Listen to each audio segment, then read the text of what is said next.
নমস্কার বন্ধুরা, Piyali lifestyle with village ফুডে সকলকে স্বাগত জানাচ্ছি। আশা করি তোমরা সবাই ভালো আছো আর আমিও ভালো আছি।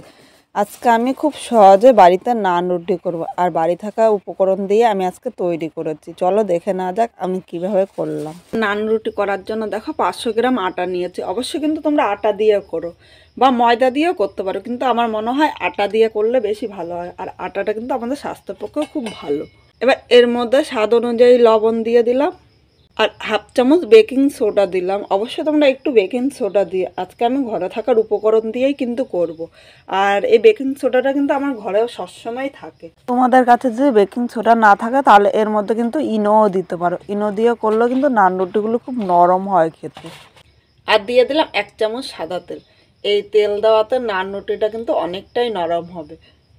এবার সব কিছু প্রথমে ভালো করে মিশিয়ে নিচ্ছি। এটা মেখে কিন্তু বেশিক্ষণ রাখতে হবে না, আমি আজকে ঘরে করছি তাই তোমাদের খুব সহজেই নান রুটিটা করে দেখাচ্ছি।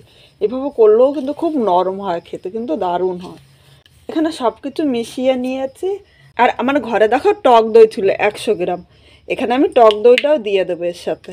আমার টক দই ছিল তাই আমি দিয়েছি, তোমাদের কাছে যদি না থাকে তাহলে টক দইটা কিন্তু স্কিপ করতে পারো। প্রথমে টক দইটা আমি চামচ দিয়ে ভালো করে ফেটিয়ে নিচ্ছি। আর আজকে ঘরে টক দই ছিল তাই ভাবলাম তোমাদের সাথে এই নান রুটিটা আমি একটু শেয়ার করি। শীতের দিনে সকালে বা রাত্রে ডিনারে কিন্তু এটা চটজলদি করতে পারবে। এই আটাটা মেখে যদি তোমরা একটুখানি 1 ঘন্টা রাখতে পারো তাহলে তো খুব ভালো, আর যদি না রাখতে পারো সাথে সাথে করবো তাহলেও কিন্তু ভালো।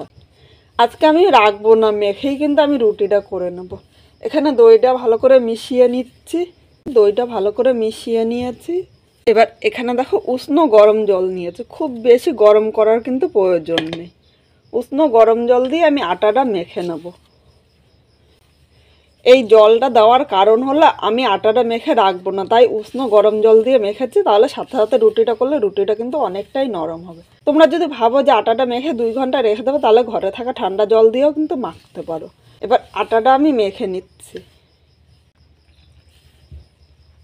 এইভাবে অল্প অল্প জল দিয়ে আটাটা আমি ভালো করে মেখে নিচ্ছি। বন্ধুরা এখানে আটাটা আমি মেখে নিয়েছি, আর দেখো আটাটা কিন্তু আমি খুব বেশি শক্ত করে নিয়ে একটু নরম নরম করে মেখে নিয়েছি। এই নরম নরম করে মেখে নিয়েছি তার কারণ হলো নান রুটিটা কিন্তু খেতে খুব নরম হবে। এবার দেখো একটা চপার নিলাম, চপারের মধ্যে আমি এই রুটিটা নিয়ে নিলাম। এইভাবে লম্বা করে নিয়েছি, এবার হাফ করে নিলাম। এবার এইভাবে আমি গোল করে নিলাম। আমি কিন্তু লেচিগুলো একটু বড় বড় কাটবো, ছোট ছোট কাটলে কিন্তু একদম পাতলা হবে। বন্ধুরা আমি এইভাবে বড় বড় করে লেচিগুলো কেটে নিচ্ছি। আর আজকে আমি তোমাদের 2 রকমভাবে করে দেখাবো। ভিডিওটা স্কিপ করবে না, প্রথম থেকে শেষ পর্যন্ত দেখার অনুরোধ রইল। খুব সহজে কিন্তু তোমরা একবার দেখলে সকালে ব্রেকফাস্টে বা রাত্রে ডিনারে করে নিতে পারো। এটা কিন্তু মেখে বেশিক্ষণ না রাখলেও হবে। এখানে আমার সব লেচিগুলো হয়ে গেল। এবার লেচিগুলো আমি একটুখানি হাতের সাহায্যে এইভাবে গোল গোল করে দিচ্ছি। সবগুলো করে তোমাদের আবার দেখাচ্ছি। বন্ধুরা এখানে সব লেচিগুলো গোল গোল করে নিয়েছি। এবার এটা এক সাইডে নিয়ে নিলাম, আবার আমি চপারটা নিয়ে নিলাম। এর মধ্যে আমি অল্প আটা নিলাম। তোমরা ইচ্ছা করলে আটা বা ময়দা দিয়ে কিন্তু বেলতে পারো, বা তেল দিয়েও বেলতে পারো। আজকে আমি তেল ছাড়া তোমাদের প্রথমটা করে দেখাচ্ছি।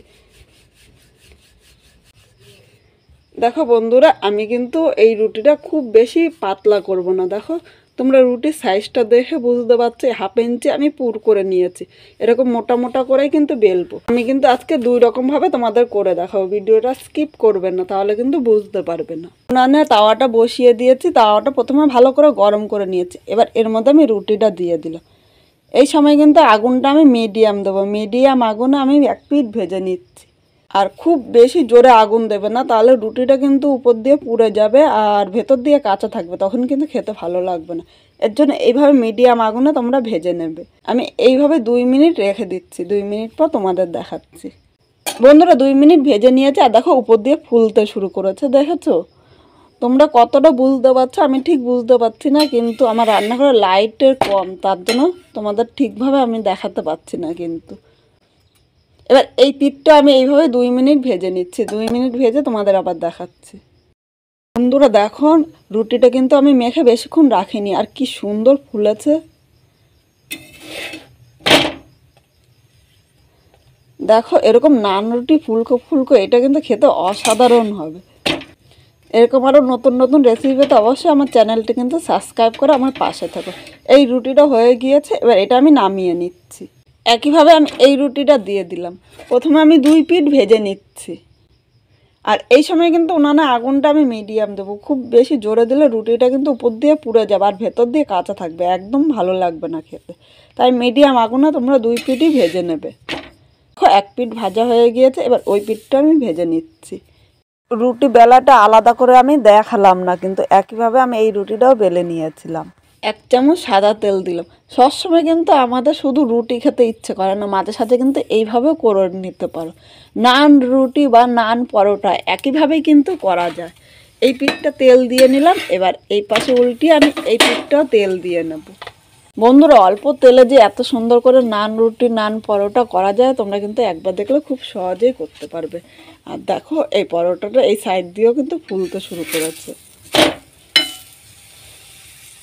প্রতিটা পরোটা বা রুটি কিন্তু খুব সুন্দরভাবে এইভাবে করলে ফুলবে। আমি কিন্তু বেশিক্ষণ রাখিনি, তাতে আমার খুব সুন্দর হয়েছে। আপনাদের হাতে যদি একটু টাইম বেশি থাকে তাহলে কিন্তু আরও 2 ঘন্টা রেখে তারপরে এই পরোটাটা বা রুটিটা করে নিতে পারেন, খেতে কিন্তু আরও নরম হবে। এই নান পরোটাটা ভাজা হয়ে গিয়েছে, এবার আমি তুলে নিলাম। একইভাবে আমি সবগুলি নান পরোটা ভেজে নিচ্ছি, তোমাদের একটা করে দেখালাম। বন্ধুরা, পরোটাটা থালার মধ্যে নিয়ে নিয়েছি আর তোমাদের আমি দেখাচ্ছি। প্রথমে দেখো রুটিটা দেখাচ্ছি। এখানে আমি 2টো রুটি করে নিয়েছি। তোমাদের দেখো রুটিটা কিন্তু খুব সহজে মুট করতে পারছো, খুব নরম কিন্তু হয়েছে রুটিটা। এইভাবে করে যে এত ভালো লাগে তোমাদের কি বলবো আমি। এইভাবে রুটিটা করে খেতে কিন্তু দুর্দান্ত হয়। দেখো তোমরা কিন্তু দেখে খুব সহজেই বুঝতে পারছো। এবার তোমাদের পরোটাটা দেখাই। দেখো পরোটাটা কত নরম হয়েছে, একদম তুলোর মতো। কিন্তু পরোটাটা খুব গরম, তাই আমি হাতে ধরতে পারছি না। এবার পরোটাটা ছিঁড়ে দেখাচ্ছি। খুব সুন্দর নরম হয়েছে, আর এই পাশটা দেখো কি সুন্দর ফুলেছে।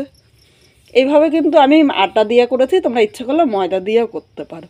আর আমার এই রেসিপিটা কীরকম লাগলো অবশ্যই কমেন্ট করে জানাতে কিন্তু ভুলো না।